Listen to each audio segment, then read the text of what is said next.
ചില പെൺകുട്ടികൾ ഇങ്ങനെ മെസ്സേജ് അയച്ചിട്ട് പറയും അവരുടെ വീട്ടിലുള്ള കുറച്ച് വിഷയങ്ങൾ പറയാൻ. അതിലേറ്റവും പ്രധാനപ്പെട്ട വിഷയം പറയാറ് മാതാപിതാക്കളെ കുറിച്ചിട്ടാണ്. അതിൽ കൂടുതലും പിതാക്കളെ കുറിച്ചിട്ട്, ആണുങ്ങളെ കുറിച്ചിട്ട്, അതായത് വാപ്പന്മാരെ കുറിച്ചിട്ട് ചില വിഷയങ്ങൾ പറയും. അവർ വീട്ടിൽ കയറി കഴിഞ്ഞാൽ വളരെ ടോക്സിക് ആണ്, ഉപദ്രവിക്കാറുണ്ടെന്നും മക്കളെ ഉപദ്രവിക്കുന്നു എന്നുള്ളതും സംസാരത്തിൽ വളരെ ബുദ്ധിമുട്ടിക്കുന്നുണ്ടെന്നുള്ള കുറേ വിഷയങ്ങൾ പറയും. എന്നിട്ട് ഇവരെ പറ്റി മറ്റൊരു കാര്യം കൂടി പറയും. പക്ഷെ ഇവർ നാട്ടിലിറങ്ങി കഴിഞ്ഞാൽ ഇവരെ പോലെ മാന്യം വേറെ ആരുമില്ല. ഇനി നമ്മളാരും ഈ ഉപ്പനെ പറ്റിയിട്ട് ആരെങ്കിലും പോയിട്ട് നമ്മളൊരു കംപ്ലൈന്റ് പറഞ്ഞാൽ പോലും ഒരു മനുഷ്യൻ പോലും വിശ്വസിക്കൂല. അപ്പൊ ഞാൻ മനസ്സിലാക്കുന്നത് മോഹൻലാലും മമ്മൂട്ടിയും ഒന്നുമില്ല, അതിനേക്കാളും മികച്ച നടന്മാർ നമ്മുടെ സമൂഹത്തിലുണ്ട് എന്നുള്ളതാണ്. നമ്മുടെ സമൂഹത്തിൽ അതിലേറെ മികച്ച നടന്മാരുണ്ട്. അതായത് ഈ പുറത്ത് ആളുകളെ കാണിക്കുമ്പോൾ മനോഹരമായിട്ട് പെരുമാറാനും ആളുകളോട് ഇത്രയും ഡീസൻ്റ് ആയിട്ട് പെരുമാറുക, ആളുകളോട് അത്രയും വെൽക്കമിങ് ആയിട്ട് ഇരിക്കും. പക്ഷെ വീട്ടിലേക്ക് കയറി കഴിഞ്ഞാൽ സ്വഭാവം മാറുന്നു. ആളുകളെ തീരെ പരിഗണിക്കുന്നില്ല. വീട്ടിലെ മക്കളെയും ഭാര്യമാരെയും മാതാപിതാക്കളെയും പരിഗണിക്കാത്തൊരവസ്ഥ ഉണ്ടെങ്കിൽ സൂക്ഷ്മത പാലിക്കേണ്ട വിഷയമാണത്.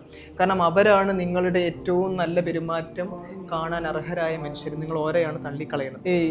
പ്രവാചകൻ പറയുന്നൊരു വിഭാഗം ആളുകളുണ്ട്, അവര് നരകത്തിന്റെ ഏറ്റവും മോശപ്പെട്ട അവസ്ഥയിലായിരിക്കും അവരെന്ന് പറഞ്ഞിട്ടുള്ള വിഭാഗത്തിന് പറയുന്നുണ്ട്. അത് ഈ ഇരട്ട മുകളുള്ള മനുഷ്യന്മാരെ പറ്റിയിട്ടാണ് പറയുന്നത്. ഇരട്ട മുഖം എന്ന് പറഞ്ഞു കഴിഞ്ഞാൽ ഡ്യുവൽ ഫേസ്. അവര് ചിലയിടങ്ങളിൽ വളരെ മാന്യമായി നിൽക്കുകയും എന്നാൽ അവർ മറ്റു സ്ഥലങ്ങളിലേക്ക് പോണ സമയത്ത് അവരുടെ തനി നിറം കാണിക്കുകയും ചെയ്യുന്ന ഡ്യുവൽ ഫേസ് ഉള്ള മനുഷ്യന്മാർ. അങ്ങനെയുള്ള മനുഷ്യന്മാർ നമ്മുടെ കൂട്ടത്തിൽ ഉണ്ടെന്നുണ്ടെങ്കിൽ അതൊരു റെഡ് ഫ്ലാഗ് ആണ്. നിങ്ങൾ അങ്ങനെയുള്ള മനുഷ്യന്മാരെ കൂടെ ജീവിക്കൽ പ്രയാസകരാണ്. നമുക്കതുണ്ടോന്ന് നമ്മൾ മറ്റുള്ളവരെ കുറിച്ച് നോക്കണ്ട, നമുക്ക് അങ്ങനെ ഒരു സംഗതി ഉണ്ടോന്ന് നമ്മളൊന്ന് സ്വയം ആലോചിച്ച് നോക്കുക. എന്നിട്ട് അങ്ങനെ ഒരു സംഗതി ഉണ്ടെങ്കിൽ ഇത്രയും പെട്ടെന്ന് അത് തിരുത്താൻ തയ്യാറാവുക.